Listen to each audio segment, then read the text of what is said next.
वो बेटी का हमें याद आ रहा बार बार। वो बिटिया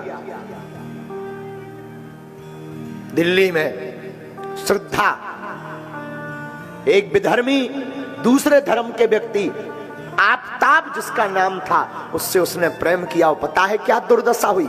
35 टुकड़े किए गए हैं, 35 टुकड़े। मैं प्रार्थना करूंगा स्वधर्मे निधनम श्रेया पर धर्मो भयावहा। इसलिए तो हम कहते हैं अब ऐसे लोगों से बचने के लिए हिंदुओं को एक होना पड़ेगा, बहुत जरूरी है। हम सनातनी हिंदू हैं, हमारे अंदर हिंदू का खून है। हम जब तक जिएंगे तब तक सनातन एकता के लिए बोलते रहेंगे।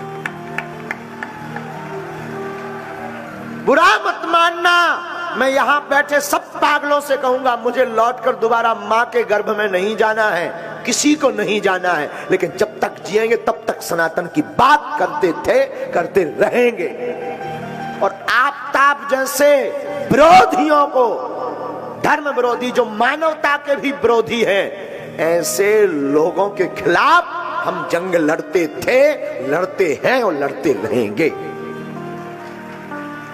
और अब हिंदुओं की बहनों को जगना पड़ेगा।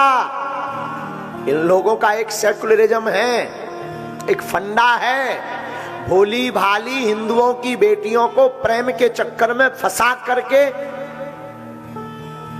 बलात् रूप से दुर्दशा करवा करके फिर उनकी हत्या करना।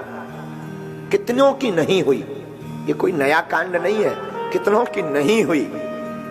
क्या गुजरी होगी हमारी बेटी श्रद्धा के ऊपर, बहन श्रद्धा के ऊपर, जब उसके शरीर के 35 टुकड़े किए गए होंगे। महाराज जी अभी की घटना है ताजी, फ्रिज में रखा है उसने 35 टुकड़ों को। ज्यादा से ज्यादा 7-8 टुकड़े हो सकते हैं शरीर के, 35 टुकड़े उसने फ्रिज में रखा है। और वो फेंक के चला भी जाता, रोज एक एक टुकड़ा फेंक रहा था, कोई सुन भी नहीं पाता, मुंबई भी भाग जाता और शायद हमारी श्रद्धा गुमनामी के उसमें भग जाती। लेकिन ईश्वर की कृपा थी, हिंदुओं को जगाने के, हिंदुओं को बताने के लिए कि मेरी बहनों तुम मर जाना, भूल करके भी दूसरे धर्म के व्यक्ति के ऊपर भरोसा मत करना।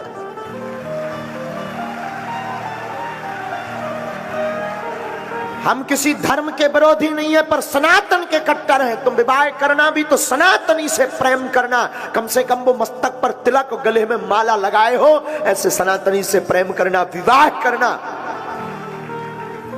मेरी बहनों, दूसरे धर्म के लिए बुरा मत मानना।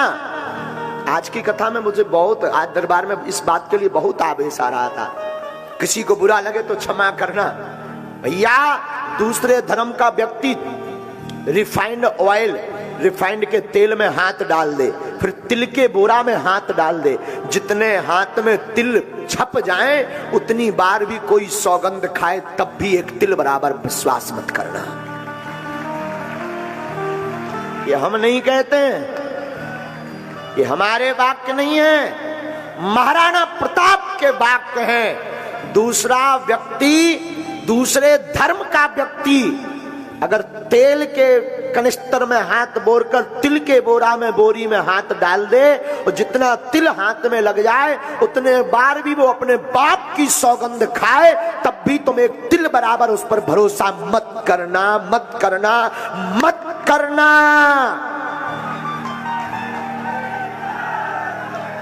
अब समय जगने का आ गया और भारत, इस वीडियो को हम कहेंगे जरूर जन जन तक पहुंचाना। भारत के संतों से भी प्रार्थना करेंगे, आपस में तुम लड़ना बंद कर दो, आपस में एक दूसरे की टांग खींचना बंद कर दो। तुम में अगर दम है, शक्ति है, तुम में अगर हिंदुत्व है, तो इन धर्म विरोधियों के खिलाफ एकजुट होकर लड़ना शुरू कर दो। तब तुम्हारी माला ठीक है, तब तुम गुरु के चेला ठीक हो। आपस में लड़ लड़ करके सनातन को मत डुबाओ, प्लीज, प्रार्थना है। लड़ना तो इन विरोधियों के खिलाफ अब एक हो जाओ।